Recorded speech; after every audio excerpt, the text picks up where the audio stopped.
ॐ श्रुतिस्मृतिपुराणानाम् आलयं करुणालयं नमामि भगवत्पादं शङ्करं लोकशङ्करं शङ्करं शङ्कराचार्यं केशवं बादरायणं सूत्रभाष्यकृतौ वन्दे भगवन्तः पुनः पुनः हृदये सर्वविद्यानां विजशे भवरोगिणां गुरवे सर्वलोकानां दक्षिणामूर्तये नमः। ॐ सहना भवतु सकनौ भुनक्तु सकवीर्यङ्करवावहै तेजस्विनावधीतमस्तु मा विद्विषावहै। ॐ शान्ति शान्ति शान्तिः।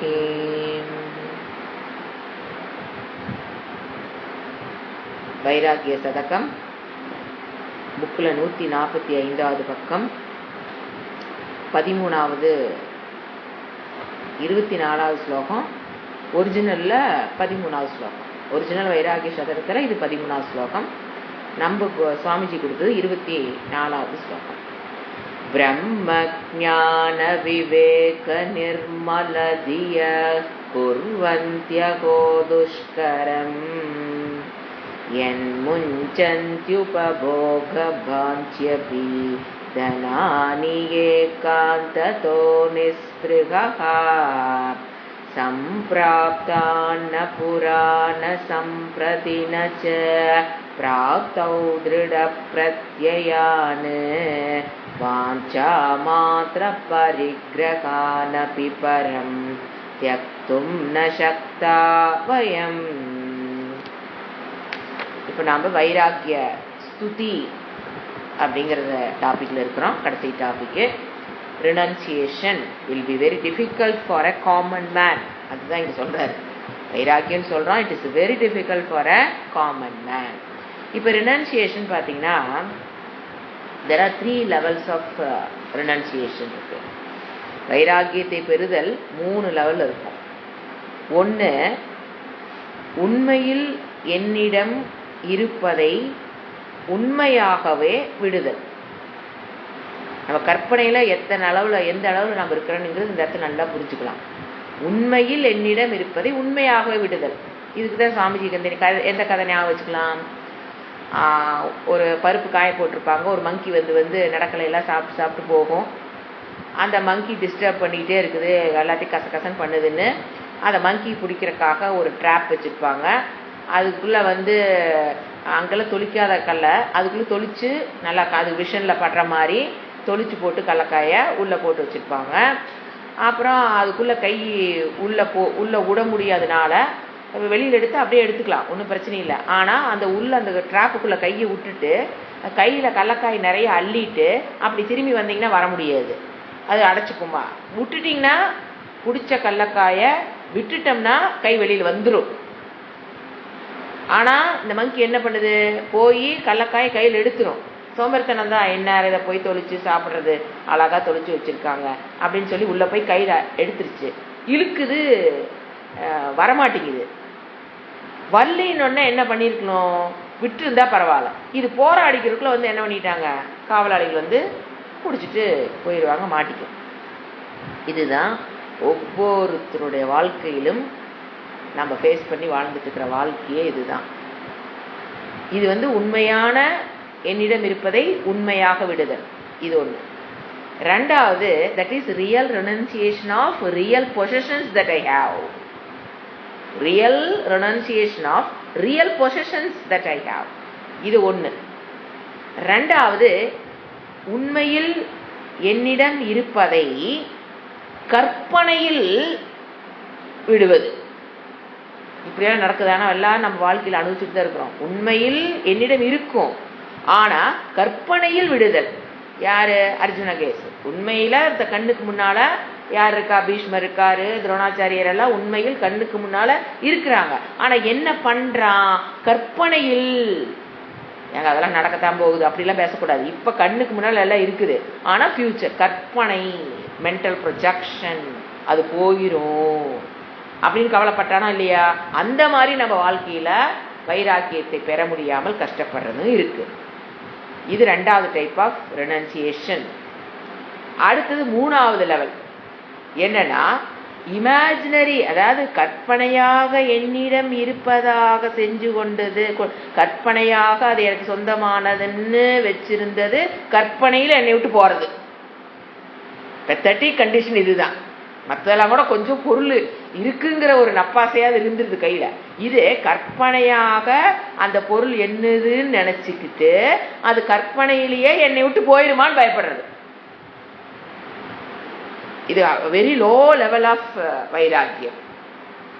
ஹையஸ்ட் வந்து ஃபர்ஸ்ட் சொன்னது ஹையஸ்ட் லெவல் ஆஃப், உண்மையில் இருக்கிற பொருளை உண்மையில் விடுறது ஹையஸ்ட் லெவல் ஆஃப் கிரடேஷன் வந்து ஃபர்ஸ்ட் டாப். அதை விட கொஞ்சம் கம்மி என்கிட்ட இருக்கிறதா இமேஜின்ல இருப்ப கண்ணுக்கு முன்னால தெரியுறது, ஐயோ ஃபியூச்சர்ல நான் விட்டுருணும் அப்படிங்கிறதுல ஒரு பயம், கன்ஃபியூஷன், மோகம். மூணாவது கற்பனையிலேயே அந்த பொருள் என்னதுன்னு நினைச்சிருந்து கற்பனையிலேயே என்னை விட்டு போயிருமான்னு உட்காந்து ரூபா போட்டு கவலைப்படுறது. இதுக்கு தான் சுவாமிஜி அழகா ஒரு எக்ஸாம் சொல்லுவார்.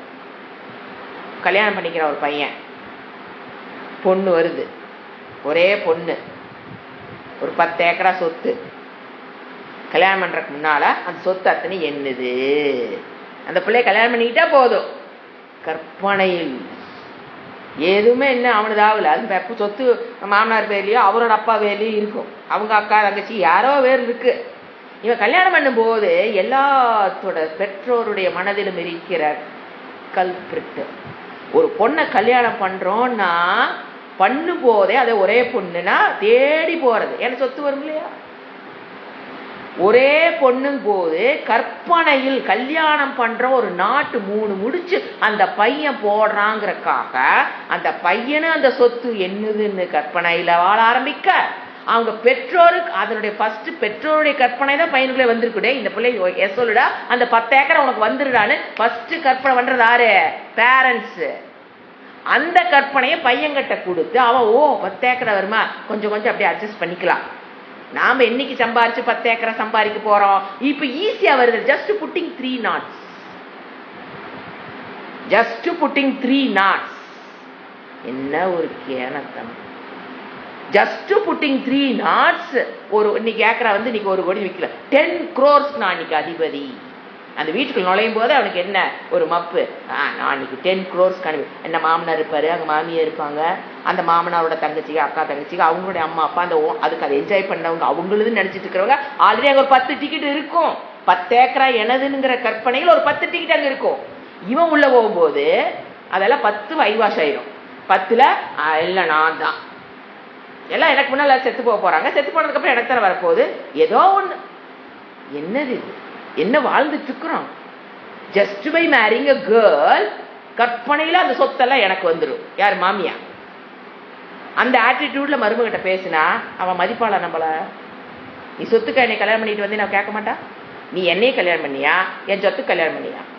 அந்த இடத்துல இருந்து என்ன ஆகுது? விரிசல். உண்மையான நண்பர்களை எதிர்பார்க்க முடியாது. நீங்க மருமகிட்ட உண்மையான நண்பர்களை நீங்க எதிர்பார்க்க முடியாது. எப்ப அந்த பிள்ளைய கல்யாணம் பண்ணும்போது அந்த சொத்து அதாவது நீங்க நினைச்சுக்கலாம் வெளியில காமிக்காம பேசாம எங்களுக்கெல்லாம் ஒண்ணும் வேண்டாங்க, நகையெல்லாம் ஒண்ணும் வேண்டாங்க, பொண்ணை மட்டும் அனுப்பிச்சு வைங்கன்னு வாய் பேசிட்டு இருக்கோம். மனதுக்குள்ள இருக்கிறது அகத்தின் அழகு முகத்தில் தெரியும். அது ஸ்மெல் பண்ண முடியாது, நாம நினைச்சுக்கிறோம். என்னுடைய மனதை நான் அறிவதை விட ஆப்பரண்ட் அதிகமா தெரிஞ்சு வச்சுக்குவார். ஏன்னா அவர் என்னை ஆப்ஜெக்டா பாக்குறாரு. என் மனதை நான் என் மனசை எப்படி பாக்குறேன்? சப்ஜெக்டா பாக்குறேன். உள்ள இருக்கிறதுல வெளியே தெரியாது, கண்டுபிடிக்க தெரியாது. ஆனா ஏத்த மாதிரி இருக்கிறாங்க பாருங்க, அது சம்பந்தி. they can smell more because பக்க ஆப்ஜெக்டா பார்க்கக்கூடியவங்க சம்பந்தி தான் நம்மள. ஏன்னா கூட இருக்கவங்க எல்லாம் நம்மள வந்து ஆப்ஜெக்டா பார்த்தாலும் அவங்க அளவுக்கு நம்மள பார்க்க முடியாது. அப்ப என்ன அவங்க நம்ம மனசுல ஓடிட்டு இருக்கிற என்ன ஆகும் அவங்களுக்கு புரியுமா புரியாதா? அப்புறம் என்னத்தை போய் நமக்கு அவங்க மரியாதை கொடுப்பாங்க? நடிப்பார்கள். மரிப்பதை போல் மருமகள் நடிப்பா. அந்த பையனுக்கும் ஒய்ஃபும் எல்லாமே நடிப்புல தான் ஆரம்பமாகும். யூ cannot have ஒரு ஆத்மா அன்பு அங்க வெளிப்படாது. சோ இது என்னது? கற்பனையில். ஏன்னா முதல்ல என்ன சொல்றாரு சுவாமிஜி? என்ன சொல்ற? இறைவன் என்ன சொல்றாரு? உனக்கு எதுவுமே சொந்தமானது இங்க கிடையாது, எல்லாமே பொய்ப்பட்டா போயிட்டு உம்பேல் இருக்கிற சொத்தே உன்னது கிடையாதுங்கிறாரு. ஏன்னா அத்தனை லக்ஷ்மிக்கு சேர்ந்தது. உனக்கு நீ வச்சிருக்கிற புண்ணியத்துக்கு நீ என்ஜாய் பண்ணிக்கலாம், அவ்வளவுதான். அது அடுத்த ஜெனரேஷன் போகுமாங்கிறது நமக்கு தெரியாது. அவன் புண்ணியம் பண்ணியிருந்தா அதை அனுபவிப்பான், இல்லைன்னா அனுபவிக்க முடியாது, போயிடும். சோ இப்படி இருக்கும்போது என்ன ஒரு வாழ்க்கை இதுல வேற நான் ஒரு இன்சிடென்ட், ஏன்னா எனக்கு ஏன் இந்த இடத்துல எக்ஸாம்பிளை கொடுக்குறேன்னா, எங்கிட்ட ஒருத்தர் பேசும்போது சொல்கிறாங்க, நாங்கள் அந்த பொண்ணுக்கு இத்தனை ஏக்கர்ஸ் இருக்குன்னு நாங்கள் கல்யாணம் பண்ணணும், கல்யாணம் முடிகிற வரைக்கும் தம்ம கட்டி இருந்துட்டாங்களா ஓடுறக்குது, கல்யாணம் ஆனோடனே எனக்கு கல்யாண செலவு அது ஏதோ கடனெல்லாம் இருந்திருக்கு, இது அவங்களுக்கு தெரியல. கல்யாணம் ஆனோன்னு என்ன பண்ணிட்டாங்க, அந்த பொண்ணோட அம்மா என்கிட்ட சொன்னது, பையனோட அம்மா என்கிட்ட சொல்கிறாங்க, பொண்ணோட அப்பாவும் அம்மாவும் அந்த ஏக்கரால 5 ஏக்கரா விற்றுக்கிட்டாங்க. என்னங்க அவங்க ஏக்கரா அவங்க விற்கிறாங்க, அவங்க கடனை அவங்க அடைக்கிறாங்க. எனக்கு புரியல, உங்களுக்கு என்னங்க பிரச்சனை? அவங்க நல்ல வேலை பிள்ளை சொத்து கடன் எல்லாம் நீ அடைன்னு சொல்லி இல்லை, அவங்க பிள்ளை கொடுத்த இதுக்கு இந்த கடன்லாம் நீ அடிச்சு செத்து போயிட்டு என்ன பிள்ளை கடன் இப்போதான் கிடைக்கணும். அவங்க ஒரு மேனேஜ் பண்ணி பிள்ளைக்கு தொந்தரவு பண்ணக்கூடாதுன்னு இருக்கிறத ஏதோ மேனேஜ் பண்ணி வித்துட்டு போயிட்டாங்கல்ல. இவங்களுக்கு என்ன, ஐயோ 5 ஏக்கரா போச்சே, புரியல எனக்கு ஃபர்ஸ்ட் சத்தியமா புரியல. 5 ஏக்கர் ஏங்க உங்களுக்கு போச்சா? யாரு எனக்கு நான் நினைச்சேன் இவங்க காட்டு அவங்க ஏதாவது வித்துட்டு பயங்கர கையெழுத்து போட்டு இவங்க கொடுத்துட்டானு ஃபர்ஸ்ட் எனக்கு டக்குன்னு அங்க சைக்காச்சு. ஏன்னா 5 ஏக்கரா போச்சு அப்படின்னாங்க. ஏங்க 5 ஏக்கரை யாரு போச்சு? அவங்களுக்கு தானே. ஏங்க அவங்க ஒரே பிள்ளைங்க, எனக்கு ஒரே பையங்க, கல்யாணம் பண்ண அந்த 10 என் பையனு தானுங்களே. நாங்க பாருங்க பா, அப்படியே நம்மளுடைய கலாச்சாரம் எங்க நிக்குது என்ன நீங்க நினைக்கிறீங்க? பா, அழுக்கான மனம், டஸ்ட் பின்னு. ஏன்னா இந்த பற்றுங்கிறது, பூமி மேல இருக்கிற பற்று எங்க கொண்டு விடுது? தப்பா சரியானதெல்லாம் தவறு. இப்ப மோகம் புரியுதுங்களா? பற்றுங்கிறது எங்க கொண்டு நம்ம விட்டுச்சு? குழப்பம்னு அந்த பூமி என்னமோ இவங்களதா கற்பனை, அதுல வேற அவங்க 5 ஏக்கரா வித்து போட்டாங்களாமா, தம் பையனுக்கு வரதுல 5 ஏக்கரா குறைஞ்சு போச்சு, நான் வேற வெளியில எல்லாத்திட்டையும் சொல்லி வச்சுட்டேன், என் பையனுக்கு 10 ஏக்கரா வருது 10 ஏக்கரா வருதுன்னு சொல்லிவிட்டேன். இப்ப எல்லாரும் என்னை கேட்கறாங்க, என்னன்னு, ஏங்க உங்க மாமியா 5 ஏக்கரா வித்துட்டாங்களாமே, எங்களுக்கு எவ்வளவு கேவலமா இருக்கு, எவ்வளவு கஷ்டம் தெரியுங்களோ. என்னது இது? யார் அந்த பையனோட அம்மா சொல்றாங்க, எனக்கு எவ்வளவு கஷ்டம் தெரியுங்களா. எல்லாரும் கேட்கும்போது எனக்கு எவ்வளவு கேவலமா இருந்து, என்ன நீங்க கடன் வாங்கி உங்க பூமியை வித்தீங்க, அப்படித்தான் கேவலம் வரக்கு. ஏங்க அது அவங்க பூமிங்க, அவங்க விற்கிறாங்க. Who are you to interfere? Just by putting 3 knots. அவ்வளவு ஈஸியா கிடைச்சிருவாங்க அவங்க அந்த 10 ஏக்கரா 10 கோடி பூமி புட்டிங் 3 knots. கிடைக்காதுங்க. இந்த பிரச்சனையெல்லாம் தான் பெருசாகி இன்னைக்கு இத்தனை டைவர்ஸ் நிக்கிறதுக்கு காரணம். இதெல்லாம் ஒரு பிரச்சனை. கற்பனையில் என்னதுன்னு நினைச்சுக்கிட்டு கல்யாணம் பண்ணிக்கிட்டு அவங்க வித்துட்டாங்கன்னா கற்பனையில் என்னை விட்டு போயிடுச்சு 5 ஏக்கரா. புரிஞ்சுங்களா? இப்ப இது கற்பனையில் என்னது நினைச்சுக்கிட்டோம், கற்பனையில் அதை விட்டு போயிடுச்சாமா. அதுக்கு இவங்க வர கவலையாம், கேவலம். யாராவது கேட்டா எனக்கு பதில் சொல்ல முடியல. சோ என்னுடைய ப்ராப்ளத்துக்கு காரணம் இப்ப என்னன்னு புரியும், நான் தான், வேற யாரு காரணம் இல்லை. புரிஞ்சுங்களா? இதுதான் என்னது வைராக்கியம். இப்ப நான் சொன்னது 3 லெவல் பார்த்திருப்பீங்க, நல்லா திங்க் பண்ணுங்க. உண்மையில் என்னிடம் இருப்பதை நான் இழத்தல் 1, ஹையஸ்ட். அது ஃபர்ஸ்ட் ஹையஸ்ட் லெவல் சொல்லலாம். அடுத்தது உண்மையில் இருப்பதை கற்பனையில போயிருமோ அப்படின்னு பயப்படுறது. 3வது ரொம்ப கொடுமை, கற்பனையில் என்னது நினைச்சுக்கிட்டு கற்பனையில் அது என்ன போகுதுன்னு உட்கார்ந்து கவலைப்படுதல். எங்க நாம் இருக்கிறோம், நம்ம எங்க கரெக்ட் பண்ணிக்கணும்னு யோசனை பண்ணுங்க. ஏன்னா இப்பெல்லாம் marriages between crores and crores, lands and lands தான் நடக்குது. இந்த marriage is not between a girl and a boy. 99.999 marriages are based, they are marrying between the marriage between crores and crores, or business and business, அல்லது cash அல்லது land and லேண்டுக்கு தான் கல்யாணம் பண்ணிட்டு இருக்கிறோம். பிள்ளைக்கும் பையனுக்கலாம் அதுனா பிள்ளைக்கும் பள்ளைக்கு கல்யாணம் பண்ணினோம்னா இத்தனை டைவர்ஸ் ஏன் வருது? லேண்டுக்கும் இதுக்கும் கல்யாணம் பண்ணதுனால இப்ப எங்க இத்தனையில நிக்குது டைவர்ஸ், இத்தனை நிக்குது. 4 நாள் டைவர்ஸ், 40 நாள் டைவர்ஸ். புரிஞ்சுங்களா? இந்த வைராக்கியம்ங்கிறது நாட் ஒன்லி ஃபார் ஆன்மீக பாதையில போறவங்களுக்கு மட்டுமல்ல, டே டு டே லைஃப். ஏன்னா என்னைக்கு இருந்தாலும் வைராக்கியங்கிறது ஏன் அந்த சுகத்தை கொடுக்கக்கூடியது, ஏன் வாழ்க்கையில் நம்ம கத்துக்கணும்னா, என்னைக்கு இருந்தாலும் எங்கிட்ட இருக்கிறது அனைத்தும் என்னாகும், சென்று விடும். இந்த மாத்தோட ஷீட்டை மாத்திடுன்னு நினைக்கிறேன், பழைய ஷீட்டை ஒரு தடவை படிச்சுட்டு அப்புறம் இந்த ஷீட்டை மாத்து. என்னைக்கு எது வந்ததோ அது என்னைக்கு ஒரு நாள் போகும். அவர் பத்திரிகை என்னங்கிறாரு, உங்களை கேட்கிறாரு, என்னைக்கு இருந்தாலும் உங்கள்கிட்ட எது நீ உன்னுதிடம் வந்து சேர்ந்ததோ அதெல்லாம் ஒரு நாளைக்கு ஒன்று விட்டு போகும். சரி, இப்ப வாழைப்பழம் இருக்கு, வாழைக்காய் இருக்கு, வாழைக்காயில தோலை பிச்சு பாருங்க, வராது. வாழைப்பழம்னு வச்சுக்கோங்க, தோலை பிச்சு பாருங்க, அழகா வருதா? இதுதான் உதாரணம். வாழைக்காய் என்ன பண்ணுது? தோலை புடிச்சு வச்சுக்குது. விட்ட மாட்டேங்குது. ஏங்க அது அப்படி இருந்தால் தான் பழுக்கு. அது வேற. நீங்கள் உதாரணத்துக்கு மட்டும் பிடிக்கும், அந்த வைராக்கியத்துக்கு மட்டும் பிடிங்க. ஏங்க அப்புறம் வாழைக்காயை தோலை விட்டுருச்சுன்னா அப்புறம் வாழை எப்படிங்க பழுக்காது. ஸோ அவ்வளோ அந்த மாதிரி போகாதீங்க. வாழைக்காய் அந்த தோலை என்ன பண்ணுது, பிடிச்சி வச்சுக்குது. அது சுகம் அல்ல. வாழைப்பழம் என்ன பண்ணுது, அழகா தோலை என்ன பண்ணிடுது, கழட்டி விட்டுது. ஸோ சுகம். வாழைக்காய் என்ன பண்ணுவோம், கத்தி வச்சு என்ன பண்ணுவோம், சரக்கு சரக்கு சரக்கு சரக்குன்னு சீவிரமா தோல் போறக்கு. வாழ்க்கை அப்படிதான் நம்மள சீவும். ஒரு நாளும் சீவி சீவி நான் கஷ்டப்பட்டு இருக்கிறோம். ஏன் எப்படிதான் என்னை விட்டு போக போகுது. நானே விட்டுட்டேன்னு வச்சுக்கல, வெள்ளரிக்காய் மாதிரி, வாழைப்பழ தோல் மாதிரி நானே அந்த பொருளை விட்டுட்டு ஒரு வைராக்கியம் வாழ்ந்து பழகிட்டு வச்சுக்கல, அது போகும்போது நமக்கு கவலையே வராது.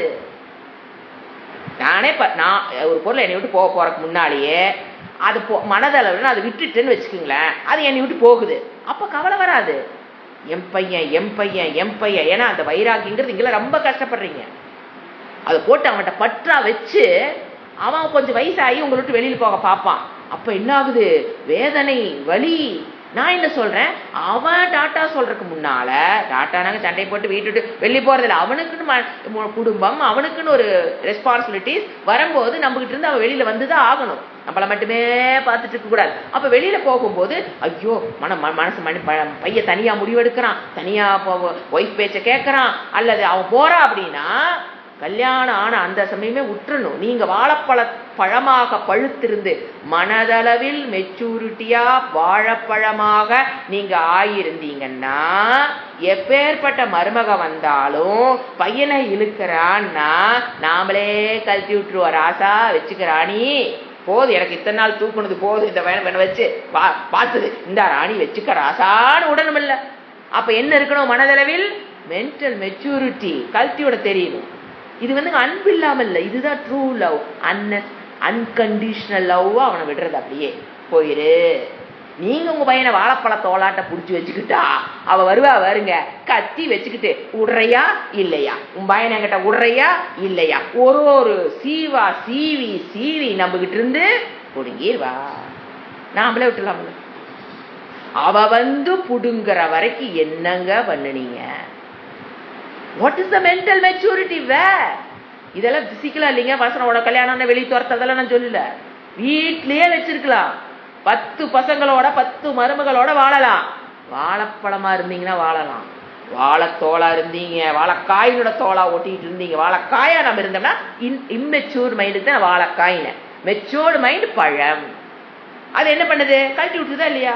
அந்த மாதிரி இம்மெச்சூர்டா புடிச்சு வச்சுட்டு இருந்தீங்கன்னா இயற்கை கத்திய வச்சு சீவுன்னு சீவும். ஒரு சீவுக்கும் மாலை மாலையா கண்ணீர் போகும். துக்கம் துக்கம் துக்கம். எத்தனை பொருள்கள் பையன்னு ஹையஸ்ட். அது இன்னும் உங்ககிட்ட இருக்கிற பொருள் உறவுகள் ஒன்னொன்னு டாட்டா சொல்லிட்டு போகும்போது எப்படி இருக்கும், மாலை மாலையா என்ன வருது, கண்ணீர். Immatured mind will cry. Matured mind என்ன பண்ணும், டாட்டா எடுத்துக்கோ, பையன் தானே வேணும் வச்சுக்கோ, சாமான தானே வேணும். இது வேற இந்த வீட்டில் வச்சிருக்க தட்டு முட்டு சாமானத்துக்கு வரும்பாருங்க சண்டை. மருமக அதை எனக்கும்பா, மாமியா நான் எங்க அம்மாவிட்ட இருந்து கொண்டு வந்தேன். என்னது இந்த கப்பு டம்ளரு சொம்பு. ஐயோ, எனக்கு அது ஒரு வீட்டில் நடக்கிறதெல்லாம் கேட்டாங்க. தட்டு டம்ளரு சொம்பு, ஒரு பைப்பண்டா, என்ன ஒரு பித்தளண்டா. மாமியா இது என்னுடைய மாமியா கொடுத்து நான் கொடுக்க மாட்டேன், என் பிள்ளைக்கு தான் இதை நான் கொடுப்பேன். யாரே மாமியா? மருமக நான் தானே வாழ வந்தேன். பொங்க வைக்கிற தேக்ஸாலாம் நான் 4 பேர்த்துக்கு கேட்டுட்டேன். பொங்க வைக்கிற தேக்ஸாவை மாமியா நீங்க மருமகளுக்கு கொடுத்துட்டீங்கன்னா நம்ம ராசியெல்லாம் அங்கே போயிடும். அதுலதான் ராசி மெயின்டைன் ஆயிட்டு இருக்குது. பீரோல நிறைய பணம் இருக்குன்னா அந்த நீங்க வச்சிருந்தீங்க பாரு பொங்க தேக்ஸா, அது நம்ம வீட்டுல இருக்கிறதுனாலதான் அந்த ராசி மெயின்டைன் ஆயிட்டு இருக்குது. சப்போஸ் நீங்க அதை நீங்க கொடுத்துட்டீங்கன்னு சொன்ன பிள்ளைக்கு கொடுத்துட்டீங்கன்னா நம்ம வீட்டு ராசியெல்லாம் அங்க போயிடும். கொடுத்துடாதீங்க அத்தை. யாரு மருமக? எல்லாம் 4 பேர்த்துல கேட்டேன். 4 பேர் இப்படித்தான் பதில் சொன்னாங்க. என்னன்னு அந்த பொங்க பாசத்துல யாருக்கு குடுக்குது பிராக்டிக்கலாங்க, கண்கூடா பார்த்ததுங்க. பொய்யெல்லாம் நம்ம பேசலீங்க. எனக்கு அப்படியெல்லாம் பொய் டக்குன்னு வராது. கண்கூடா பார்த்தது. மருமக என்னங்கிறா, 4 பேர் சொல்றாங்க அதை கொடுத்துட்டா ராசி போயிரும். நீ சொத்தே கொடுத்தால் சொத்தை கொடுக்க போறது இல்லைங்க. வாயில சொத்து போனாலும் 1 ஏக்கரை எழுதிக்கிட்டு அந்த பொங்கப்பானையை மட்டும் விட்டுறாதே அப்படின்னு எங்க அம்மா சொன்னாங்க. முடிஞ்சு போச்சா? எங்க அம்மா சொன்னாங்க, எடுத்து பிடிச்சி வச்சுக்கோ, அதை விட்டுறாத. சண்டை. சண்டைனா சண்டாடா சாமி. போய் கடைசியில் பிசினஸ் போய் 2ஆ பிரிச்சாங்க. இங்க ஆரம்பத்தில் இந்த பொங்கல் தேக்ஸா சண்டைங்க அப்படியே டெவலப் ஆகி அழகா போயிட்டு இருந்த பிசினஸ் வெய்ய நடுவில் சேவத்தை வெய்யே பிரிச்சு, நீ போ, உனக்காச்சு நீ, எனக்காச்சு நான் பார்த்துக்கிறேன். அங்க வரைக்கும் வந்ததை கண் கூட பார்த்தேன் நான். டே பை டேவா அது எப்படி இன்க்ரீஸ் ஆகி அது அவ்வளோ பெரிய பிரச்சனையில வந்து நின்னுது. பசங்க பொண்ணுக்கு போக்குவரத்து எல்லாம் டிராப். பசங்கிட்ட அவன் அந்த அண்டக்கம், என்னது இது, என்ன பண்ணிட்டு இருக்கிறோம், ஒரு நிமிஷம் சிந்திங்க, நல்ல பிரம்ம முகூர்த்த நேரத்துல சிந்திங்க, நம்ம என்ன வாழ்க்கை வாழ்ந்துட்டு இருக்கிறோம். அந்த பொழக்க தேக்ஸாவோட அந்த ராசி அப்படியே போயிருவாங்க. ஏன் இதுல மூட நம்பிக்கையா, அதுதான் அந்த பேர பையன் பேத்துட்டு இருக்கிறான்ல, இது ஒரு முட்டாளா இருக்குது. அம்மாவை நினைப்பான் இது பொங்க தேசாலதான் லக்கு இருக்குது, நீ இந்த அம்மா கத்திட்டு இருக்குது பாட்டி, அதுக்கு அதை விட அது என் பிள்ளைக்கு தான் கொடுப்பேன். அது அவன் உங்களுக்கு என்னங்க மதிப்பான்? அதை கேட்டுட்டு இருக்கிற அந்த பையன் உங்களை என்ன மதிப்புல வச்சிருப்பான்? எல்லாம் முட்டாள் முடிவு பண்ணி ஒரு இன்சிடென்ட்ல அந்த பசங்க என்ன பண்ணிடுவானுங்க, இதுகிட்ட எதையும் கேட்க கூடாது, இதுகளுக்கு அறிவே கிடையாது, டோட்டலா உங்களை பாக்கெட் பண்ணிடுவான். வாயை திறந்தீங்க, இது முட்டாள், இதுகிட்ட இருந்து நம்ம எதையும் சோ அவங்களுக்கு நல்வழிப்படுத்துற வாய்ப்பையும் என்ன பண்ணிக்கிறோம், இழந்து விடுகிறோம். ஆமா, நீயே ஒரு முட்டாளு, மூட நம்பிக்கைக்குள்ள அண்டா பின்னால போனவ தானே, நீ உனக்கு என்ன தெரியும், கம்முன்னு இருமா. நம்ம பையன் சொல்லுவான், நம்ம பண்ண வேலையெல்லாம் பார்த்துட்டு நம்ம பையன் எப்படி சொல்லுவா, கம்முன்னு உனக்கு என்ன தெரியும், இதெல்லாம் உனக்கெல்லாம் ஒன்றும் தெரியாது, நீ அப்படியே உன்னோட வச்சுக்கோ, இந்த ஐடியாலாம் கிட்ட கொடுக்காது, நீயே ஒரு முட்டாளு முடிவு பண்ணிடுவான். அப்புறம் என் பேச்ச கேளுடா, என் பேச்சு அவன் பின்னால பிச்சு முந்தானி பிடிச்சி தரதே, நான் சொன்னதை கொஞ்சம் கேளுடா, அவன் கேட்க மாட்டான். எப்படி கேட்பான்? வாழ்ந்து காமிச்சிட்டீங்கள பொங்க தேசாவுக்கு, அப்புறம் அவன் எப்படி உங்க பேச்சு கேட்பான், உங்களை எப்படி மதிப்பான்? அவன் என்ன பண்ணுவான், இண்டிவிஜுவலா முடிவெடுக்க ஆரம்பிச்சிடும். இதுக்கெல்லாம் முட்டாளுங்க. கரெக்ட், அவன் பண்றது கரெக்டு தான். அவனை எப்படி உங்களை நம்புவான்? நாம நினைக்கிறோம் அது போராடி அந்த சொத்தை வாங்கிட்டு வர நல்லது, அது பொங்கு தேசம் வாங்கிட்டு வரணும். வீட்டுக்குள்ள என்ன நம்மளுடைய இமேஜின் என்ன ஆகுதுன்னு பாருங்க, டோட்டலா போயிடும். ரெஸ்பெக்ட்ங்கிறது நம்மளை யாருமே மதிக்க மாட்டாங்க. ஸோ வைராகியங்கிறது எதுக்கு இத்தனை சொல்றேன்னா, ஏன்னா வைராகிங்கிற வேர்டு கேட்டோன்னே அதெல்லாம் சாமியார்களுக்கு தான். கிரகஸ்தாக்கெல்லாம் வந்துங்க வைராகியம் இருக்கக்கூடாது, எல்லாத்தையும் அப்படியே கட்டிக்கிட்டு வாழணும், எதையும் விடக்கூடாது, எல்லாம் கட்டி பிடிச்சி ராத்திரி பெட்டை சுத்தி வச்சு படுத்துக்கணும், எதையும் விட்டுறக்கூடாது. ஒரு டம்ளர் சொம்பு, ஏன்னா நீங்க உங்களை வாஷ் பண்ணி பாருங்க, நீங்க எங்கெங்க போய் பற்றுல ஒட்டி இருக்கீங்கிறது பொங்க தேக்ஸால இருந்து தெரியும். ஆனா வெளியே நம்ம கிளாஸ் எடுக்கும்போது உங்களுக்கு அது புரியாது. நீங்க உள்ள போய் பாருங்க, எந்தெந்த இடத்துல நான் ஒருத்தர் ஒரு பொருள் கிஃப்ட் பண்ணியிருக்காங்க, இன்னொருத்தர் வந்து பாக்குறாங்க, அல்லது இன்னொரு வீட்டுல வந்து குழந்தை வருது, எனக்கு அது கொடுன்னு கேக்குது. ஐயோ, அது எப்படி கொடுக்கறது? மனசு அந்த குழந்தை எனக்கு அது வேணும்னு கேக்குது. அது ஒரு ஷோகேஸ்ல உட்கார்ந்துருக்கு, அது ஒன்றும் சோறாக்கெல்லாம் போடாது, அது ஜஸ்ட் ஒரு பொம்மை, ஒரு ஷோகேஸ்ல அது உட்கார்ந்து பார்த்துட்டு இருக்கு. அது வந்தோடனே அது கேட்குது. எடுத்து கொடுக்க முடியுதா? முடியாது. ஆனா அதை மறைக்கிறதுக்கு என்ன தெரியுங்களா சொல்லுவீங்க, ஐயோ இந்த பொம்மை வந்து என் கிஃப்ட், என்னோட ஃப்ரெண்ட் எனக்கு கிஃப்ட் பண்ணுது, அவள் ஞாபகமா நான் வச்சிருக்கேன். அந்த பொம்மை போனா ஃப்ரெண்ட்ஷிப் அப்படியே அந்த பொம்மையோட போயிருமாங்க? அந்த பொம்மை எடுத்து நீங்க அந்த குழந்தைக்கு கொடுத்தீங்கன்னா, அவளோட ஃப்ரெண்டோட ஞாபகமா வச்சிருந்தே கொடுத்துட்டீங்கன்னா, அந்த ஃப்ரெண்ட்ஷிப் அந்த பொம்மையோட அந்த குழந்தைகிட்ட போயிருமா? நான் கேட்கறேன். ஏன் கொடுக்க முடியல? பொம்மை ஆஃப்டர் ஆல் 10 ரூபா பொம்மை, எங்கெங்க பற்றுக்குன்னு கண்டுபிடிக்க முடியாதுங்க. ஒண்ணு வேண்டாம், ஒரு பில்லோ, எம் பில்லோ நான் எப்படி கொடுக்கறது? நான் இதுலதான் 10 வருஷமா படுக்கிறேன், 5 வருஷமா படுக்கிறேன். ஏன் அந்த பிள்ளை பித்து போனா நீங்க ஓடுனா அந்த பிள்ளை உங்களோட போத்தான போது ஒரு நாள், ஏன்னா நீங்க உயிரோட வரைக்கும் அந்த பிள்ளை உங்களோடவே வருமா என்ன? எங்கெங்கயோ லாக் ஆயிருப்போம், உங்களால கண்டே பிடிக்க முடியாது. அப்பதான் வைராகியத்தை ஒரு பொருள் யாதனின் நீங்கினான், அதனின் இடும்பை இல. நீங்க எத்தனை யாதனா ஒரு எந்தெந்த பொருள் இருந்து பற்றை விடுகிறீர்களோ, வைராகியத்தை பெறுகிறீர்களோ, அதிலிருந்து வர துக்கம் இடுமைன்னு அது கொடுக்கிற துக்கத்திலிருந்து நீங்க என்ன சேஃப், அவ்வளவுதானே. யாதனின் நீங்கினார். சொம்பு, டம்ளரு, இது பசங்க எல்லாமே வச்சுக்க அப்படியே வரிசையா யாதனின்ங்கிறது லாங் லிஸ்ட் ஒருத்தருக்கு இருக்கும். அது ஒன்னொன்னு விட இடும்பை இல்ல, கஷ்டம் இல்லை உங்களுக்கு. விடும் போது நீங்க அதுல இருந்து அது கொடுக்கிற கஷ்டத்திலிருந்து நீங்க தப்பிக்கிறீங்க. அப்ப விடுவது சுகமா, பற்றுடன் இருப்பது சுகமா? விடுவதுதான் என்னது? It give you happy, then only you can have a happy life. நான் இங்க சத்தியம் பத்தி தெரியுங்க, எனக்கு மித்யா பத்தி தெரியுங்க, சிருஷ்டிக்கிரமம் தெரியுங்க, சூக்ஷ்ம சரீரத்திலிருந்து ஸ்தூல வந்ததுங்க, ஸ்தூல பஞ்சீகரணம் ஆச்சுங்க, அதெல்லாம் உதவாது. பஞ்சீகரணம் ஆச்சுங்க, எனக்கு அது தெரியுங்க, பஞ்சீகரணத்தை எப்படி ஸ்தூல போத வந்ததுங்க, ஸ்தூல போத்திலிருந்து சூக்ஷ்ம சரீரங்களா வந்ததுங்க, அதெல்லாம் எனக்கு தெரியுதுங்க. ஆனா என் பையன் நேற்று ஒன்று சொன்னான் பாருங்க, என்னால தாங்க முடியலைங்க, அழுவாச்சு முடியலைங்க என்னால. எங்க பையன் சொன்ன பேச்சு கேட்கல பாருங்க. அப்ப எனக்கு வந்தது பாருங்க ஒரு கஷ்டம். கல்யாணம் ஆன பையன் ஆகாத பையன் யாரா இருந்தாலும் வச்சுக்கணும். ஸோ வைராகியம் என்பது சுகமாக வாழ்வதற்கு, நாட் ஃபார் சன்னியாசிகள் தேவையே இல்லைங்க. அவங்க தொந்தரவு பண்றதுக்கு அங்க யார் இருக்கிறா? நம்மளாட்ட வீட்டை சுத்தி சாமானத்தை வச்சுட்டு உறவுகளை வச்சுட்டாங்க, அவங்க உட்காந்துருக்காங்க. It's wrong projection by the society. வைராகிற வேர்டை தப்பா, இட்ஸ் அ ப்ரொஃபவுண்ட் வேர்ட். அது நிறைய புரிஞ்சுக்கணும். ரொம்ப ஆழமான கருத்துக்களை உடைய, ப்ரொஃபவுண்ட் என்ன, ரொம்ப டெப்த், ரொம்ப ஆழமான கருத்துக்களை உடைய ஒரு சொல். முதல்ல அதை புரிஞ்சுக்கணும். அதே பெரிய கஷ்டம் இந்த காலத்துல. பேசினாலே புரிஞ்சுக்கணும், அதன்படி நடந்து அதை பிராக்டிஸ் பண்ணி அப்புறம் தான் என்ன பண்ணியும் வைராகிய சுகத்தை நீங்கள் பெற முடியும். புரிஞ்சுங்களா? இப்ப இந்த ஸ்லோகத்துக்கு வரலாம். இவர் என்ன சொல்றாரு? பிரம்ம ஞான விவேக நிர்மல தியஹா. எப்படி பிரிக்கணும்? பிரம்ம ஞானத்தை உடையவர்கள், விவேகத்தை உடையவர்கள், நிர்மல தியக பரிசுத்தமானவர்கள், மனதில் எந்த விதமான ராக துவேஷம் மதம் ஆச்சரியம் எதுவும் அற்றவர்கள், பரிசுத்தமானவர்கள். அப்படிப்பட்ட பெரியவர்கள் தியக புத்திசாலின்னு அர்த்தம். ஏகாந்ததக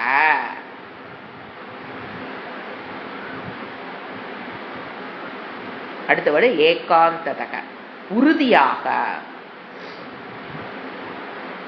ஏகாந்ததங்கிறது ரெண்டாவது லைன்ல லாஸ்ட் பட் ஒன் வேர்டு, அதை போடணும், அப்பதான் அன்வயம் பண்ண கரெக்டா புரியும். ஏகாந்ததக செகண்ட் லைன் இருக்கிற லாஸ்ட் பட் ஒன் வேர்டு. ஏகாந்ததக உறுதியாக. யாரு? இந்த பிரம்ம ஞானத்தை விவேகத்தை உடைய நிர்மலமான புத்தியை உடையவர்கள், உறுதியாக நிஸ்பிருகாக வைராகியம் அடைந்தவர்கள். வைராகியங்கிற குணம் இருந்தா தான் பிரம்ம ஞானத்தை நீங்கள் பெற முடியும். அப்புறம் தானே ஞான நிஷ்டா, அது அப்புறம் பார்த்துக்கலாம். நிஸ்பிருகாகா. ஸ்பிருகா நாங்க ஒட்டிக்கிறது. ஆயில் ஸ்பிருகம் சொல்லுவோம், ஒட்டிக்காம எல்லாத்தோட வாழலாங்க, எல்லா பொருளோடும் வாழலாங்க. பற்று இல்லாமல் வாழ கத்துக்கணும், அன்பு செலுத்தணும். பற்றோடு இருந்தீங்கன்னா எந்த அளவுக்கு நீங்க ஒருத்தர் மேல பற்றோ இருக்கீங்களோ அது அவங்க கண்டிப்பா அதே கண்டிஷனல் லவ் தான். அப்ப என்ன ஆகும்? வெறுப்பாக மாறும். வெறுப்பா மாறிடுச்சு அப்படின்னா அது ஒரு கொரோனா டிசீஸ், பரவிக்கிட்டே இருக்கும். வெறுப்புங்கிறது உள்ள காஷியஸா இருந்து வெளியில துரத்த வேண்டிய முதல் குணம் வெறுப்பு. ஏன்னா நம்ம எல்லாத்து மேலே பற்று வச்சிடறோமா, சீச்சி இந்த பழம் புளிக்கும், அதேதான் வெறுப்பு அது வரக்கூடாது. அடுத்தது உபபோக வாஞ்சியபி. தன் உபபோகனா தன்னால் போகிக்க, அனுபவிக்கக்கூடிய, அனுபவிக்கிட்டு வர்றார். நான் அனுபவிச்சுட்டு இருக்கிற பெட்டு, நான் அனுபவிச்சுட்டு இருக்கிற புத்தகம், பேனா, பென்சிலு, சட்டு முட்டு சாமானம், வீடு, சொத்து எல்லாமே அனுபவத்துக்கு உண்டானது. உபபோகனா ஆனா இப்பொழுது அனுபவித்து கொண்டு இருக்கிற. தனானி தனங்கள், அது சொத்தா இருக்கலாம், பணமா இருக்கலாம், வீடா இருக்கலாம், பொருளா இருக்கலாம், உறவுகள், ஏதோ ஒண்ணு. தனானி தனங்களை முன்சந்தி எத்து விடுகிறார்கள். பற்றை விடுகிற, பொருளை விடுதல் அல்ல. We are not sannyasi, we are grahastha. We need all relations, we need all objects. அதுல எல்லாம் மாற்று கருத்துக்கு இடம் கிடையாது. என்னத்தை விடுறாங்க? முன்சந்தி, பற்றை விடுவர்களால் என்பது துஷ்கரம். நீங்க நினைச்சிட்டு இருக்கிறீங்க அது அவ்வளவு ஈஸி கிடையாது. துஷ்கரம்னா என்னது? கஷ்டம். குர்வந்தி, ஆனா அவங்க செய்கிறார்கள். இவ்வளவு கடினமான செயலை அவர்கள் செய்கிறார்கள். பிரம்ம யாரு பத்தி யார் சப்ஜெக்டிங்க? பிரம்ம ஞான விவேகம். விவேகம்னா எது நித்தியம் எது அனித்தியம்னு பிரித்தறிகிறது, எது தர்மம் எது அதர்மம்னு பிரித்தறியக்கூடிய சக்தி படைத்த விவேக்கியானவன். மனதில் இருக்கிற மூணு பார்த்தீங்கன்னா கோரிலேட் ஆகும். பகவத்கீதையில இதெல்லாம் ஒன்னொன்னு ரிலேட் பண்ணி நம்ம நிறைய படிக்கிறோம். எப்போ உன் மனது வந்து நிர்மலமா இருக்குதோ, தர்மத்துக்கு உட்பட்டு வாழுதோ, அப்பதான் நீ விவேகத்துக்கே வருவ. விவேகத்துக்கு வந்தா தான் பிரம்ம ஞானமே பாசிபிள். இவர் என்ன பண்ணிட்டார், 3 சேர்த்து ஒன்னா போட்டார். போய் பகவத்கீதையில எல்லாம் படிச்சுக்க, டீட்டெயிலா படிச்சுக்குங்கன்னு விட்டுட்டார். அவங்கனாலதான் வைராக்கியத்தை செய்கிறார்கள். அப்படின்னாங்க நம்மளால முடியாதுங்க. நான் என்ன பிரம்ம ஞானம் பெறலிங்க, இன்னும் விவேகம் வரலிங்க, இன்னும் நான் நிர்மலம் ஆகலிங்க, அப்ப இது எனக்கு சொல்லியா? அப்படி அல்ல. அதை பயிற்சி பண்றவர்கள் வைராக்கியத்தை பெற்றீங்கன்னா தான் உங்களுடைய கோலை நீங்க அடைய முடியும். அத சாதன சதுஷ்டி சம்பத்திலேயே ரொம்ப கஷ்டமானது வைராக்கியம். ஏன்னா அந்த அளவு பற்று இருக்குது. கஷ்டம்னு ஏன் கஷ்டம், அது நமக்கு ஏன்னா அவ்வளவு பற்று இருக்கிறதுனால அது விடுறது அவ்வளவு கஷ்டமா இருக்கு. அவ்வளவுதான். அஹோ ஆச்சரியம். இந்த வைராகியத்தை பெறுதல் என்பது அஹோ ஆச்சரியம். அடுத்த பாட்டு புரா, second part of the shloka, 3rd and 4th line இன்னொரு கருத்தை சொல்றார். புராண முன்னால, ந சம்பிராப்தான, எந்த ஒரு பொருளை நீங்க பிடிச்சி வச்சிருக்கீங்களோ அது வந்து எது வேணா எடுத்துங்க, பணமோ சொத்தோ எதுவுமே முன்னால அது இல்லை. ந சம்பிராப்தான்னா கிடைக்காதது, முன்னால அது எங்கிட்ட இல்லை. நீங்க ஒரு வீட்டில் அந்த பையன் பிறக்கிறான் அப்படின்னா, பிறக்கும் போது அவன் பேர்ல அந்த சொத்து இருக்காது, அவங்க அப்பா பேர்ல தான் இருக்கும். நாம நினைச்சுக்கிறோம் அந்த பையன் பிறக்கும்போது சொத்தோடு பிறக்கிறான்னு. நல்லா சிந்திச்சு பாருங்க, பிறக்கும்போது அவன் 0வா தான் பிறக்கிறான். 10 ஏக்கரா சொத்துக்கு பிறக்கிறான்னா அவங்க அப்பாவது அது. அது அந்த குழந்தைக்கு அப்பவே சொல்லணும், டேய் உங்க அப்பாவுக்கு 10 ஏக்கரா இருக்குது, அவரு அப்படிதான் சொல்லி வளர்த்தணும். ராங்கா வளர்த்திடுவோம், டேய் உனக்கு 10 ஏக்கரா இருக்குது. எங்கெங்க தப்பு பண்றோம்னு பாருங்க. அப்பாவுக்கு 4 கார் வச்சிருப்பாரு, டேய் உனக்கு 4 கார் இருக்கு, அது அப்பாவுது, அவரு சம்பாரிச்சது அவருக்கு, உனக்கு வேணும்னா நீ சம்பாரி, இல்லைன்னா அப்பாட்ட எடுக்கிறது, நீ எடுக்கிறது பிச்சை. அப்பா உனக்கு பிச்சை போட்டுட்டு இருக்காரு, இதுல என்ன கர்வம் அப்படின்னா அந்த பையன் அப்படியே சுருங்கி போயிடுவான். கர்வமெல்லாம் தலை தூக்காது. நீங்க அப்படியே நாம ஒரு 20 ஏக்கரா சொந்தக்கார பையன், உனக்கு இத்தனை ஏக்கரா சொந்தக்காரன், அவன் எப்படித்தான் வருவான்? முடிஞ்சான். கர்வத்திலேயே அவன் தன்னைத்தானே அழிச்சுக்குவான். சோ எல்லாமே என்னது, முதல்ல எனக்கு அது இல்ல, சம்பிராப்தன், முதலில் அது நன்கு என்னால் அடையப்பட்டது கிடையாது, ஒரு அந்த எந்த பொருளா இருந்தாலும். அப்புறம் பாருங்க சம்பிரதி, இப்ப அது கிடைச்சிருக்கு. அந்த அப்பாவுக்கு மகனாக கிடைச்சதுனால நான் என்ன பண்ணிட்டு இருக்கலாம், இப்ப எனக்கு அது கிடைச்ச மாதிரி இருக்குது. அது அப்பா வித்துட்டாருன்னா அதுவும் போயிட போகுது. He has his own right to sell. அது அவரோட உரிமை. விற்கிறாரோ வச்சிருக்கிறாரோ அது அவருடைய உரிமை. இப்ப இருக்கு. ந திருட பிரத்யக, இதெல்லாம் நம்பிக்கை வைக்க முடியாதது. நீ நினைச்சிட்டு இருக்கிறது எல்லாமே நம்பிக்கைக்குண்டானது அல்ல. ந திருட பிரத்யான, நம்பிக்கை வைக்க முடியாதது. வாஞ்சாமா பரிகிரகானு, வெறும் கற்பனையில், வாஞ்சமனுங்க மனோ பகல் கனவுங்கிறோம் இல்லையா, அப்பாவுக்கு 10 ஏக்கரா இருக்குது, அந்த பையன் நினைச்சுக்குதா எனக்கு 10 ஏக்கரா இருக்குது அப்படி நினைச்சுக்கிறான் பாத்தீங்களா, அது பகல் கனவு. மனோரதத்தால் மாத்திரமே, வாஞ்சாமான மனோரதத்தால் மாத்திரம் அடையக்கூடியது. கற்பனையில் என்ன பண்ணிக்கிற, எங்க அப்பாவுக்கு இவ்வளவு ஏக்கரா இருக்குது, அதெல்லாம் எனக்கு சொந்தம், எங்க அப்பாட்ட இத்தனை கார் இருக்கு, அதெல்லாம் இது எனக்கு சொந்தம் அப்படின்னு கற்பனையில் அந்த பையன் என்ன பண்றான், வாழ்க்கையை ஆரம்பிக்கிறார். அந்த பணம்லாம் எப்படிப்பட்டது, முன்னால இல்லாமல் இருந்து இப்ப இருக்கிற மாதிரி இருக்கு அப்படின்னா ஃபியூச்சர்ல என்ன ஆகுது, என்னை விட்டு போகக்கூடிய தன்மையுடையது. எது அதெல்லாம் முன்னால இல்லாமல் இருந்து இப்ப எனக்கு இருக்கோ அது கண்டிப்பா ஃபியூச்சர்ல என்ன ஆயிரும், அந்த லாஜிக்கு என்னை விட்டு போயிடும். எப்பவுமே இருக்கிறதா எப்பவுமே இருக்கும். கொஞ்ச நாளைக்கு முன்னால வந்ததுன்னு சொல்லும் போதே அது டாட்டா செல்வம், செல்லக்கூடியதுக்கு பேரு தான் என்னது, செல்வம்.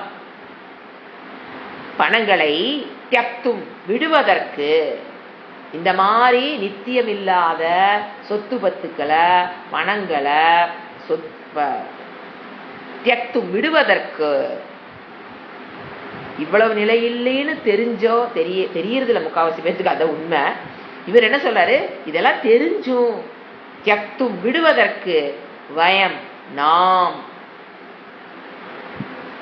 வயம் நாம், பரம் மிகவும், ந சக்தா விடுவதற்கு நம்மளால முடியறதில்ல. என்ன முடியறதில்ல? இதெல்லாம் எனக்கு முன்னா இல்லாமல் இருந்தது. நீங்க சம்பாரிச்சே வாங்கினாலும் ஒரு இடத்த வாங்குறீங்கன்னா அதுக்கு முன்னால சம்பாதிச்சு அந்த பத்திர ஆபீஸ்ல போய் நீங்க கையெழுத்து போடுறதுக்கு முன்னால வரைக்கும் அந்த பூமி என்னது கிடையாது, உதச்சு போடுவான். அப்புறம் கையெழுத்து போட்டு வந்ததுக்கு அப்புறம் அது என்னது மாதிரி தெரியுது. எப்ப சாஸ்திரம் என்ன சொல்லுது? எது எது முன்னால் முன்னால் இல்லாமல் இருந்து எதை எதை நீ அடைந்தாயோ கண்டிப்பா அது உன்னை விட்டு என்ன ஆயிரும்? ஒரு நாளைக்கு சையோகம் ஆனது அனைத்தும் வியோகமாகுன்னு பகவான் சொல்லிட்டாரு பகவத்கீதையில. அதைத்தான் இவரு சொல்றாரு. இறைவன் சொன்னதுதான் பகவானும் கிருஷ்ணரும் சொல்றாரு. பர்திருகரியும் இறைவன் சாஸ்திரம் என்ன சொல்லுது? ஏதேது உன்னை வந்து அடைந்ததோ அனைத்தும் உன்னை விட்டு ஒரு நாள் போகும், அல்லது நீ அதையெல்லாம் விட்டுட்டு போயிடுவ. இதுதான் வாழ்க்கையின் நிதர்சனம், இதுதான் லைஃப். இந்த பாடத்தை 5வது படிக்கும் போதே தெரிஞ்சுக்கணும்.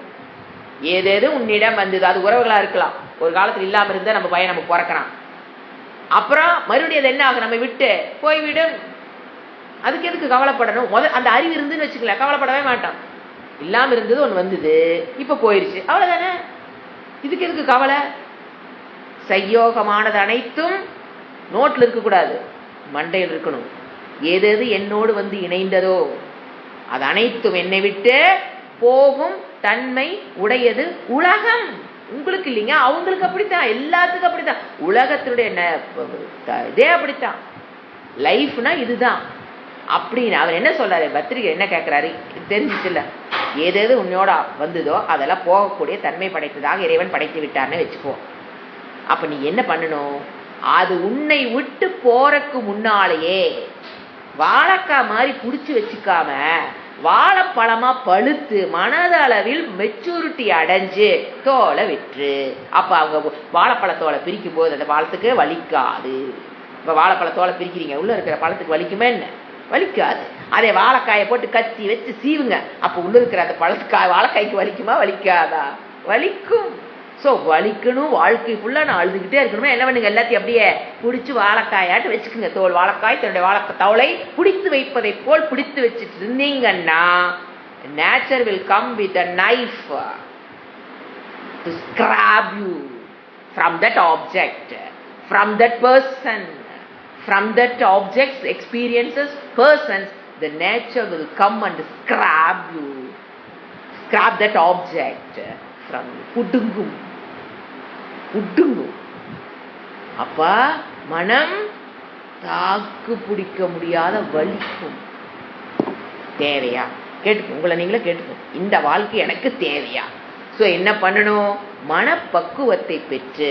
எப்படி விவேகம் வரும்? வைராக்கியம் எப்ப வரும்? தானா எனக்கு வைராக்கியத்தை பெற வேண்டும். எங்க திருவள்ளுவர் என்ன சொன்னாரு, பாரதியார் என்ன சொன்னாரு, சாஸ்திரம் என்ன சொல்லுது, அப்படிலாம் வைராக்கியம் வராது. போய் டக்குன்னு வைராக்கியத்தை பிடிக்க முடியாது. விவேகம் வேணும். இது நித்தியம், இது அனித்தியம். அப்ப பிரித்து அறியும் போது அனித்திய வஸ்துக்களில் இருக்கிற பற்று அன்பு வேற, பற்று போயிடும். அப்ப என்ன ஆகும்? கண்டிப்பா நீங்க அனித்தியத்து மேல இருக்கிற பற்றை விட்டுட்டீங்கன்னா நித்தியத்துல போய் நீங்க பிடிச்சிருவீங்க. அதுக்கு சாஸ்திரமே தேவையில்லை.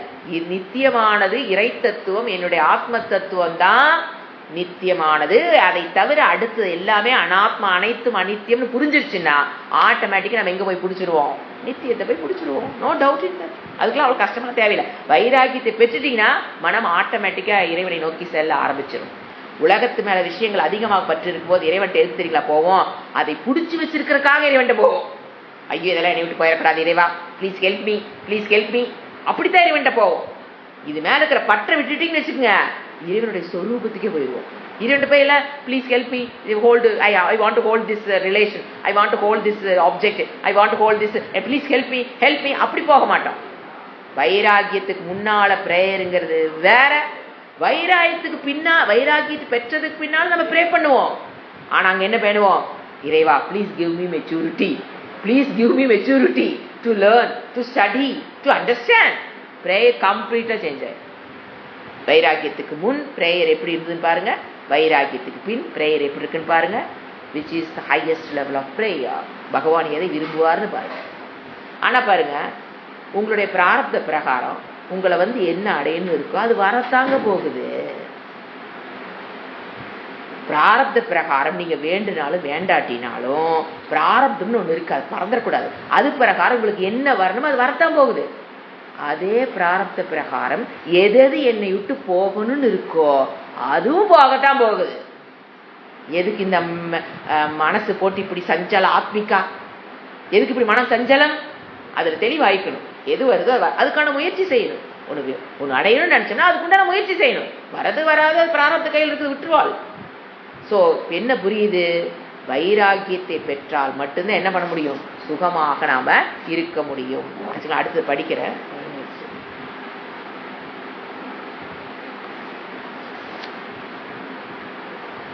அர்த்தானாமீசேஷத்வம் வயமபி ச கிராமீஷ்மகே வாயவதர்த்தம் யாவதர்த்தம் சூரஸ்வம் வாதிதர்பௌயுபசம நவிதாவக்ஷயம் பாடவம் நக சேவந்தே த்வாம் தனாட்யா மதிமலஹதயே மாமபி ஸ்ரோத்து காமாகா மய்யப்யாஸ்தானதே சேத்வபி மம நீதராம் ஏவ ராஜன்ன நாஸ்தா.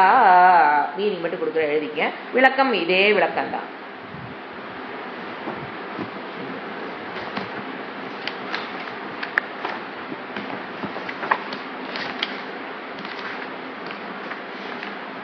ஃபர்ஸ்ட் வேர்டு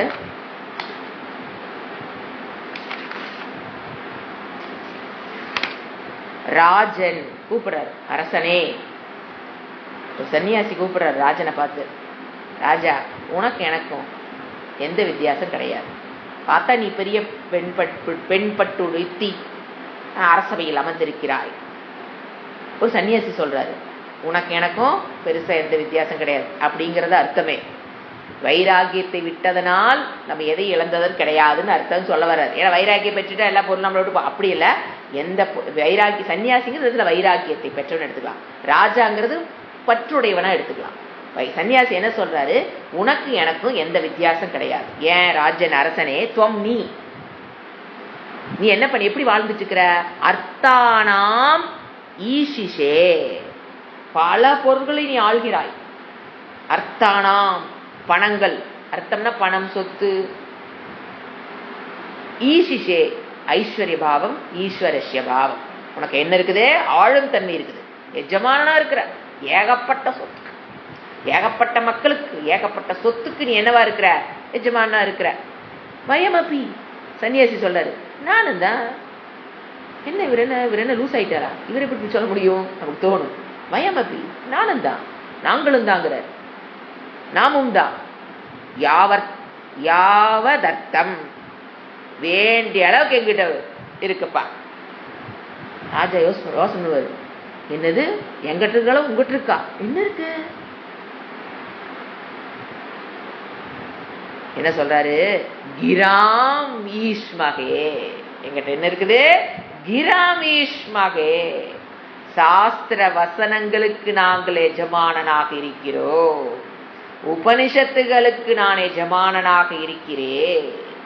நீ வெறும் இந்த அர்த்தத்துக்கு, காடு சொத்து பணத்துக்கு, நீ உறவுகளுக்கு படை, குதிரைப்படை, யானைப்படை, இதுக்கெல்லாம் நீ எஜமானனா இருக்கலாம். Okay okay. ஆனா நாங்க எதுக்கு? நான் எதுக்கு சொந்தக்காரன் தெரியுமா? வேதம், உபனிஷத்துக்கள் எதை நான் படிச்சனோ அதுக்கெல்லாம் என்ன ஆயிட்டு நினைப்பா? ஓனிங் அப் த நாலேஜ் இருக்குங்க சொல்ல முடியும். எல்லா உபனிஷத்து காதுல போனவங்களும் சொல்ல முடியாது. Owning up what are the things said in இதுல சொல்லப்பட்டிருக்கிறதோ அதுக்கு நான் என்ன ஆயிட்டேன்? ஓனப் ஆயிட்டேன். அப்ப நான் அது சொந்தக்காரன். ஈஷாவாசியத்துல என்ன இருக்கு எனக்கு தெரியும். I am the owner of Ishavasyam. Brihadaranya உபனிஷத்துல என்ன இருக்கு எனக்கு தெரியும். So I am the owner of Brihadaranya Upanishad. I am the owner. நீ ஆஃப்டர் ஆல் எதுக்கு ஓனரு? குதிரைப்படை, யானைப்படை, காலாட்படை, அதுக்கு தானே. அரசவை, மண்டபம், பெண்பட்டு, உட்கார்ந்துருக்க சிம்மாசனம், பின்னால் 2 பேரு உப்பு இல்லாம இருக்கு வீசிக்கிட்டு, தாமரை வீசிக்கிட்டு, அதுக்கு தான் நீ ஓனரு. நான் எதுக்கு ஓனர் தெரியுமா? அடுத்தது துவம் நீ ஒரு பாயிண்டா, உனக்கு எனக்கு எந்த வித்தியாசம், உன்னை விட நான் கிரேட்டுங்கிறாரு. துவம் நீ சூரக. சூரகனா சூரக சத்ருவை என்ன பண்ணுவ, அழிக்கக்கூடிய, ஜெயிப்பது, சத்ருவை அழிக்கக்கூடியதில். துவம் சூரக சௌரியம், நீ எதிரிகளை ஜெயிப்பதில் நீ வல்லவன். நாங்களும் தான். உடனே சன்னியாசி என்ன சொல்றாரு, நீ ராஜா சொல்ற இதெல்லாம் எங்கிட்ட இருக்கு, ஓகே, இன்னைக்கு ஒரு படம் வருது, எழுத்து நாட்டுல இருந்து படம் எடுத்து வரான், நான் ஜெயிச்சிருவேன், உன்னால முடியுமாடா? உங்கள்கிட்ட அந்த சக்தி இருக்காடா? சத்ருவை வெல்லக்கூடிய சக்தி எங்கிட்ட இருக்குடா? சும்மா படைங்கிறியே, அது இருக்கு, அந்த படை இருக்குது, இந்த படை இருக்குது, நான் அப்படிங்கிறியே. அந்த படை இருந்தனா நான் சத்ரு வந்தானா நான் ஜெயிப்பேன். நான் சத்ருவை ஜெயிக்கக்கூடிய சக்தி படைத்தவன். யாரு? ராஜா. சன்னியாசி சொல்றாரு, ஏய் we are also சத்ருவை வெல்லக்கூடிய சக்தி படைத்தவர்கள் நான் அப்படிங்கிற. சத்ருவை நீ அழிப்பியா? எப்படி? வாதி பிரதிவாதிகளுடைய தர்ப்பம், கொழுப்பை, பூர்வபக்ஷியோட கொழுப்பை. வாதி பிரதிவாதின்னு என்னது? நாங்க ஏதாவது ஒண்ணு சொன்னோம்னா எழுத்து மாதிரி வந்துட்டு அதெல்லாம் கிடையாது, நியாய சாஸ்திரம் இப்படி சொல்லுது, தர்க்க சாஸ்திரம் இப்படி சொல்லுது, நீ சொல்றது தப்பு, அத்வைதி நீ சொல்றது தப்பு, துவைதி தான் கரெக்ட், துவைதம் தான் கரெக்ட், எங்க கொள்கை தான் கரெக்ட்னு துவைதி குறானுங்க முன்னால அவனை சத்ரு தானே அவன். வேதத்துக்கு அவன் என்னது? துவைதத்தை பிடிக்கிறவன் யாரு? வேதத்துக்கு அவன் சத்ரு தானே. ஏன்னா வேதம் சொல்றது அத்வைதம், அவன் சொல்றது துவைதம். அப்ப யார் அவன்? சத்ரு. எனக்கு இல்ல, வேதத்துக்கு. வேதத்துக்கு எதிரியா இருக்கக்கூடியவனை கூட நான் என்ன பண்ணிடுவேன்? அப்படியே அழிச்சிருவேன் வாதத்தினால். வாதி பிரதிவாதிகளுடைய கொழுப்பை, தர்ப்பம்னா கொழுப்புங்க, கொழுப்பை வியபுச மனவிதௌ, அடக்கும் காரியம். வியபுஷ மனவிதௌ, அடக்கிற காரியத்தில். அக்ஷயம், நக்ஷயம், அக்ஷயம்னா நயதி, குறைவற்ற. பாடவம் சாமர்த்தியம். அக்ஷயம்னா கொஞ்சம் கூட குறைவற்ற பாடம், சாமர்த்தியம் எங்களுக்கு உண்டு. ஏத்த மாதிரி உட்கார்ந்து வாரு. நீ ரூம்ல அரண்மனையில உட்காந்துக்கிட்டு போங்க இன்னைக்கு தளபதியே போங்கள் அப்படின்னா உன் தளபதி போய் அங்க சண்டை போட்டு வரோம், வெற்றி உனதை நீ கொண்டாடிக்கிற. நாங்களாம் தளபதியில அனுப்ப முடியாது, ஸ்பாட்ல நாங்க தான் உட்காரணும். ஏத்த மாதிரி ஒருத்தன் பூர்வபக்ஷி உட்காருவான், அத்வைதத்தை தப்பும்பா, துவைதம் தப்பும்பா, அத்வைதத்தை தப்பும்பா, துவைதம் தான் சரிம்பா. அவன் அந்த சத்ருவை ஜெயிக்கக்கூடிய திறமை என்ன நீ அங்க பாரு. அப்ப தெரிய ராசா உனக்கு நானும் நீயும் சமம்னு. உன்னை விட நீ அல்பமான விஷயத்தை தான் ஜெயிக்கிற. நான் சாஸ்திரத்தை எழுத்து நிக்கிறவனே நான் என்ன பண்ணுவேன்? போட்டு தள்ளிடுவன்ல. அடுத்தது துவா முன்னை தனட்யாகா, உன்னை தனம், பேரரசனா நீ இருக்கிறீனா, சிற்றரசர்கள் தனம் உடையவர்கள் சேவந்தே, உன்னை அனுசரிச்சு போக உன்னை சேவை செய்வாங்க. அரசன் சொல்றா, டேய் நான் பேரரசன் பாரு, எனக்கு கேட்ல வெளியே பாரு எத்தனை சிற்றரசன் நிக்கிறான் பாரு, எனக்கு சேவை செய்வதற்கு அத்தனை பேர் இருக்காங்க. ஏய் சன்னியாசி, உனக்கு யாரா நிக்கிறாங்க வெளியில சேவை செய்வதற்கு? உனக்கு யார் இருக்காங்க? அதுக்கு அவர் சொல்லுவாரு, டேய் உனக்கு பணக்கார மட்டும்தானா உனக்கு சேவை செய்வான், எனக்கு யார் தெரியுமா சேவை செய்வா? சொல்றாரு பாருங்க, மாமபி, என்னையும் எனக்கு சேவை செய்யறவன் உண்மையா உனக்கு சேவை செய்யறானா அவனுக்கு ஏதோ சுயநலத்துல காரியம் அவனுக்கு சேவை செஞ்சிட்டு இருக்கிறான். அச்சா எனக்கு ஒருத்த சேவை செய்வான் பாரு, அவன் தன் உயிரை கொடுத்து சேவை செய்யக்கூடிய மனதுடன் என்னை அணங்குவான். உனக்கு சேவை செய்யறவன் உன்னை காலவாரி விடுறதுக்கு ரொம்ப நேரம் ஆகாது. காலம் இஸ் வெயிட்டிங். எது உனக்கு சேவை செய்யுங்கிற பேர்ல உன்னுடைய ராஜ்யத்தை பகிர்ந்து கொண்டு போறதுக்கு காலம் வெகு தூரம் இல்லை. அவன் அதையும் பண்ணுவான். உங்ககிட்ட சேவை செய்யறவன் உன்னுடைய அரசாட்சியை பிடிங்கிட்டு போறதுக்கு ரெடியா தான் இருப்பான். ஆனா எங்கிட்ட சேவை செய்யறான் பாரு, அவன் அவனுடைய உயிரையும் கொடுப்பதற்கு தயாராக இருப்பான். அதை என்ன சொல்றாரு? மதிமல ஹதையே, புத்தி அழுக்கு நீங்குவதற்காக தன் மனதில் இருக்கிற மதி மல ஹதையே, கண்ண கில்லு, மதிமல மனதில், தன்னுடைய மனதில் இருக்கிற அழுக்கை, அஞ்ஞானம் என்ற அழுக்கை நீக்குவதற்காக சோத்துக்காமாக ஆசைப்பட்டவன், தன்னுடைய மனதில் இருக்கிற அழுக்கை, அஞ்ஞானம் என்ற அழுக்கை போக்குவதற்கு ஆசைப்பட்டு ஸ்ரோத்துக்காமாக சமணம் செய்யணும்னு ஆசைப்பட்டு என்கிட்ட வர்றான் பாரு. அவன் செய்யற சேவையெல்லாம் நீ எல்லாம் உனக்குலாம் என்னன்னே தெரியாது போ, ஒரே வார்த்தையில் முடிச்சாரு. தர்மம் ஸ்ரோத்துக்காமாக, அதை சிரவணம் பண்ணணும்னு ஆசையோட என்னை அடையிறான் பாரு. ஆசையுள்ளவர்கள் சேவந்தே, அவனோட சேவையெல்லாம் இந்த உனக்கு கூலிக்கு மாரடிக்கிறாங்க பாத்தியா, உன் பின்னால உனக்கு சேவை செய்யற பேர்ல உன்னை எப்ப காலவாரி உள்ளானே சுத்திட்டு இருப்பானுங்க. அவங்க மாதிரி இல்லை இவங்கெல்லாம். ட்ரூ ஹார்ட்டா உயிரையும் குருவுக்காக கொடுப்பதற்கு ரெடியாக இருக்கிற சிஷ்யர்கள் அவர்கள். அதை விடவா உன்னுடைய சிற்றரசர்கள் உனக்கு சேவை செய்ய போறாங்க? ரொம்ப ஏமாந்துராதரா. சிற்றரசர்கள் என்னைக்கு வேணாலும் உன்னை காலவாரி விட்டுருவாங்க, ரொம்ப ஏமாந்துராதுங்கிறார். அடுத்தது கடைசி பாயிண்ட். தே உனக்கு மையப்பி என்னிடத்தில் ஆஸ்தா அபிமானது நச்சே இல்லை. அழகா கடைசியில் சொல்லி முடிக்கிறாரு. எவ்விதத்திலும் உனக்கு நான் கீழ் இல்லைன்னு சொல்லி முடிக்கிறார். தே உனக்கு மையப்பி என்னிடத்தில் ஆஸ்தா அபிமானது நச்சேத். உன்னை பற்றி பெருசா அபிமானம். நீ ராஜா, உனக்கு அந்தப்புறம் இருக்கு, அதுல 4 ஒய்ஃப் இருக்குது, 10 பசங்களை பெற்று வச்சிருக்க, அப்புறம் உனக்கு இவ்வளவு அரசு இருக்கு, உனக்கு இவ்வளவு நாடு இருக்கு, இந்த நாடு இவ்வளவு செல்வமா வச்சிருக்க, இவ்வளவு ஆட்சி புரியிற, உனக்கு முன்னால இத்தனை பேர் சேவகம் செய்யறாங்க, இத்தனைக்கு நீ ஓனரு அப்படிங்கிற அபிமானம்லாம் உன்னை பத்தின பெருமையெல்லாம் கிடையாதுடான்ட்டு சன்னியாசி என்ன சொல்றாரு, நீ இத்தனை வச்சிருக்க, ஆனா எனக்கெல்லாம் அதை பத்தின நீ இவ்வளவு வச்சிருக்கீ நான் என்னைக்கு ஒரு நாள் கூட என்ன கிரேட்டுன்னு நானே நினைச்சதே கிடையாதுடா. அரசங்கிட்டயே இத மாதிரி இத்தனை வச்சிருக்கார் அரசன் அப்படின்னு எனக்கெல்லாம் உன் மேல ஒரு அபிமானம் கூட, உன்னை பத்தின பெருமையோ புகழோ எனக்கு கிடையாது. அதான் சொல்றாரு, அபிமானமானது நச்சே, எனக்கு ஒரு நாள் கூட உன்னை பத்தின பெருசா ஒரு அபிமானம் வந்தது இல்லடா ராசா. ஆனா உன்னிடத்தில் மம எனக்கு அடியோ, அதனால உன்னிடத்தில் எனக்கு மம எனக்கு நிதரா அடியோடு அனாஸ்தா அபிமானம் கிடையாது. உனக்கு என்னிடத்தில் அபிமானம் கிடையாது, எனக்கும் உன்னிடத்தில் அபிமானம் கிடையாது. இதுதான் பாயிண்ட். உனக்கு ராஜா என் மேல இவன் என்னடா ஒரு சன்னியாசி போட்டுக்கிற ட்ரெஸ் ஒன்ன வச்சிருக்கான், கையில ஒண்ணு தோல்னா பைய மாட்டிருக்கான், அதுல ஒரு ட்ரெஸ் வச்சிருக்கான், ஒரு வீடு கிடையாது, ஒரு குடும்பம் கிடையாது. சோ உனக்கு என் மேல பெருசா அபிமானம் வரக்கு வாய்ப்பு இல்லை ராஜா.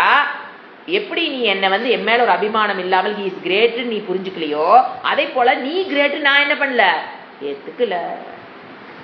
அவன் சொல்லுவான், டேய் இவ்வளவு இருந்தாலும் உன்னை நான் எந்த அளவுக்கு தான் மதிக்கிறேன், ஒண்ணும் இல்லாத ஒரு சன்னியாசியா தான் நான் உன்னை பாக்குறேன் அப்படின்னு நீ சொன்னீனா, என் மேல அபிமானம் இல்லைன்னு நீ சொன்னீனா, நானும் அதே கேஸ் தான். நீ இத்தனை வச்சிருந்தாலும் நான் என்ன பண்ண மாட்டேன், உன்னை பெருசா கிரேட்னு நானும் சொல்ல மாட்டேன் அப்படி முடிக்கிறார். ஓம் சாந்தி சாந்தி சாந்தி. ஹரிஹி ஓம் ஸ்ரீ குருப்யோ நமஹ. ஹரிஹி ஓம்.